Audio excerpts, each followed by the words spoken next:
Assalamualaikum warahmatullahi wabarakatuh. Kembali anak-anak, kita belajar pada pembelajaran kali ini kita belajar mengenai metode ilmiah. Oke?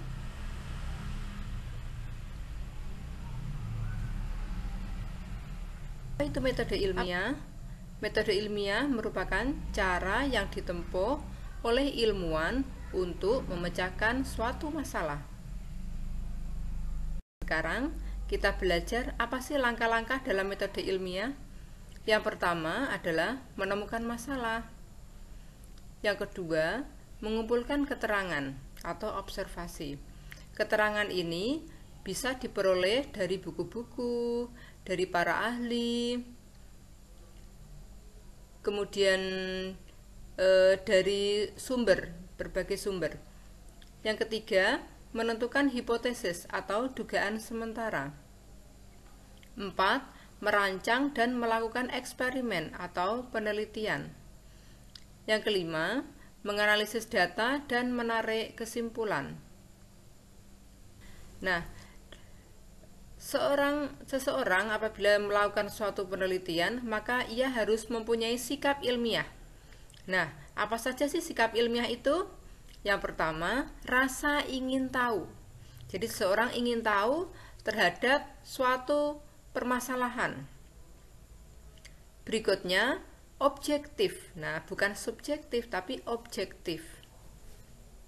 Kemudian jujur. Nah, apa adanya. Kemudian teliti. Jadi seorang peneliti itu harus teliti. Berikutnya, mau bekerja dan bekerja sama serta saling menerima dan memberi. Berikutnya, keterbukaan pikiran dan kritis. Berikutnya, tekun dan tidak mudah menyerah. Nah, sekarang ciri metode ilmiah apa saja? Yang pertama, memiliki objek kajian yang komplit atau nyata. Berikutnya, objektif. Ya, jadi bukan subjektif. Artinya, misalnya yang melakukan penelitian itu adalah putranya seorang yang mempunyai nama, maka dianggap penelitiannya bagus. Nah, bukan seperti itu, tapi harus objektif, semua orang sama. Berikutnya, universal. Kemudian, menggunakan cara berpikir logis. Kemudian, untuk mengkajinya perlu langkah sistematis. Nah, yang keenam, hasil kajiannya berupa hukum. Nah, sekarang penentuan variabel penelitian.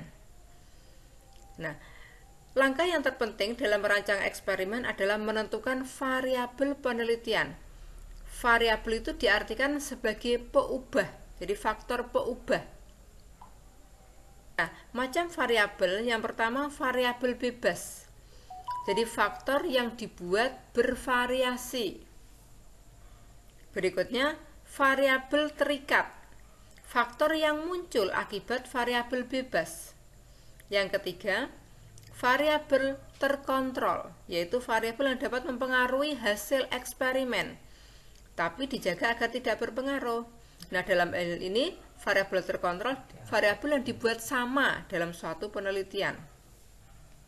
Yang keempat, variabel pengganggu, yaitu variabel atau faktor yang menyebabkan gagalnya suatu penelitian. Nah, ini misalnya contoh metode ilmiah yang tadi langkah-langkahnya sudah saya ungkapkan di atas. Nah, sekarang misalnya dalam suatu masalah.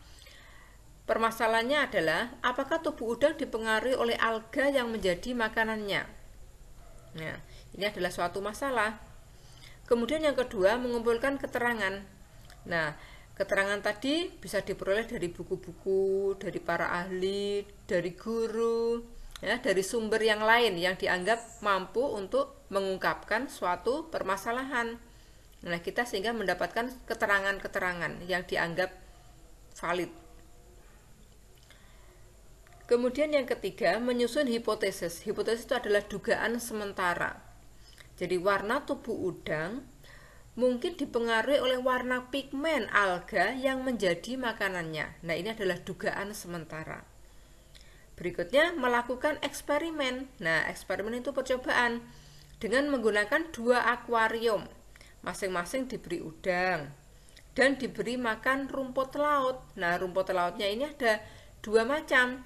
Yang satu rumput laut yang berpigmen merah, yang satu rumput laut yang berpigmen hijau. Setelah beberapa hari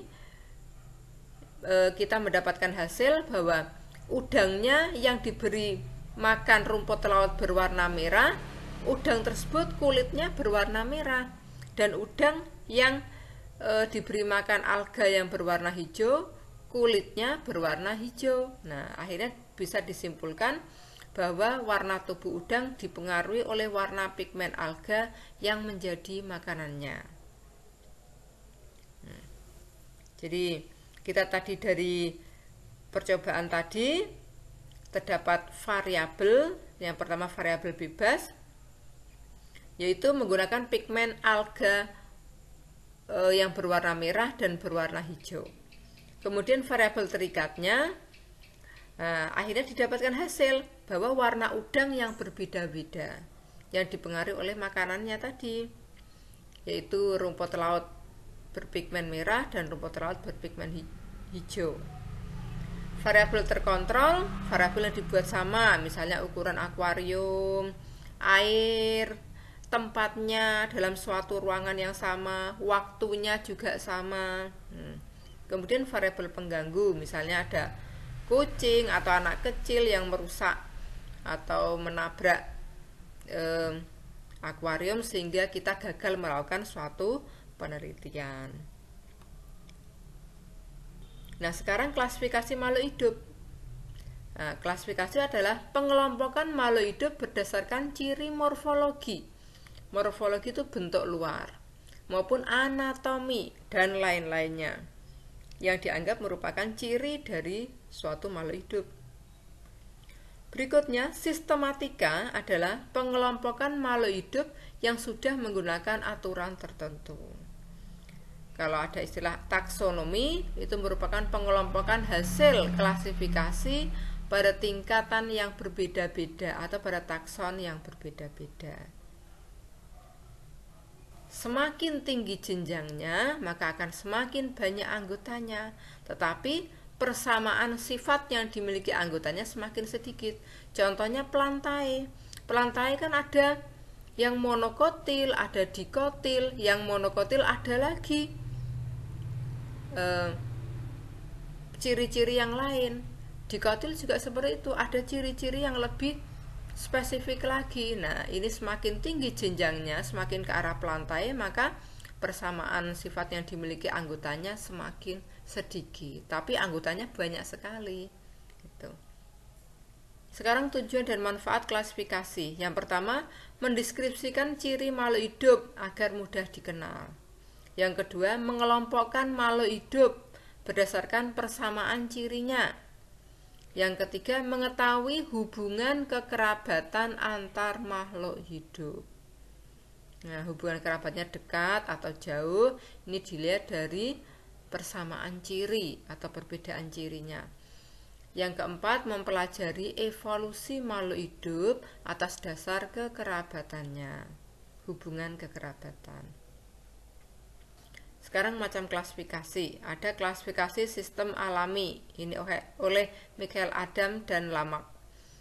Anggota unit takson terbentuk secara alami atau sewajarnya, seperti yang dikehendaki oleh alam.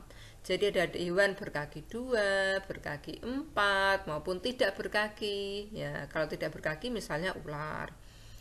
Ada yang punya penutup tubuh, ada yang bersisik, ada yang berbulu, ada yang berambut. Ya. Kemudian tumbuhan berkeping 1 atau berkeping 2. Nah, ini contoh dari klasifikasi sistem alami.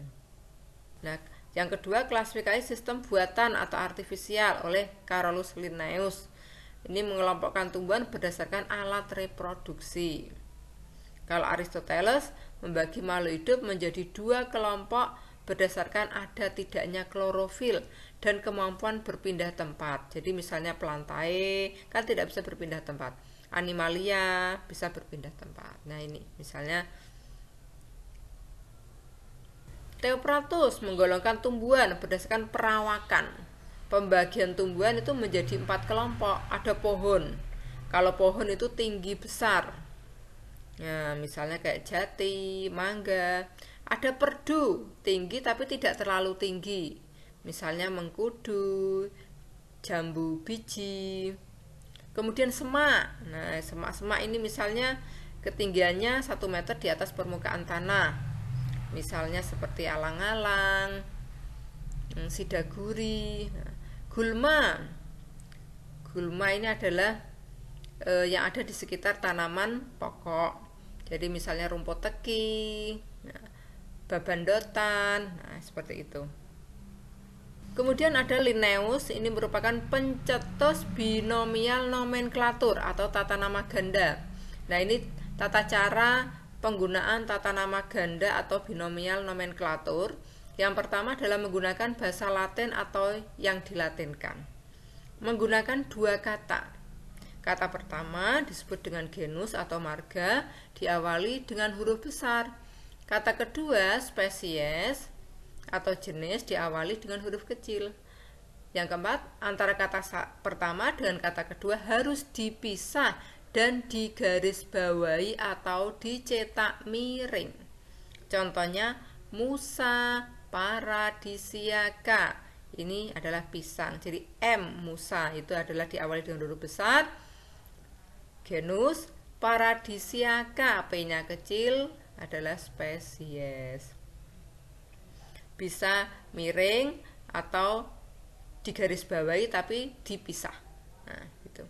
Ini misalnya. Nah, mangga, Mangifera indica. Mangifera indica bisa digarisbawahi atau kalau belum diketahui spesiesnya Mangifera sp titik. Nah, garis bawah atau Mangifera tapi miring, dicetak miring, SP-nya tegak titik. Carolus Linnaeus. Nah, sekarang ini contoh dari tingkatan taksonomi. Ini ada harimau, singa. Ya. Ini contoh urutan taksonomi. Sekarang klasifikasi sistem filogenetik oleh Charles Darwin. Ini terdapat hubungan antara klasifikasi dan evolusi. Jadi sistem klasifikasi makhluk hidup berdasarkan jauh dekatnya hubungan kekerabatan makhluk hidup yang berdasarkan ciri morfologi, anatomi, fisiologi, dan perilaku. Nah, perkembangan klasifikasi sistem filogenetik ada sistem 2 kingdom, 3 kingdom, 4, 5, sampai 6. Ini urutan tingkatan taksonomi. Sekian, terima kasih. Selamat belajar. Wassalamualaikum warahmatullahi wabarakatuh.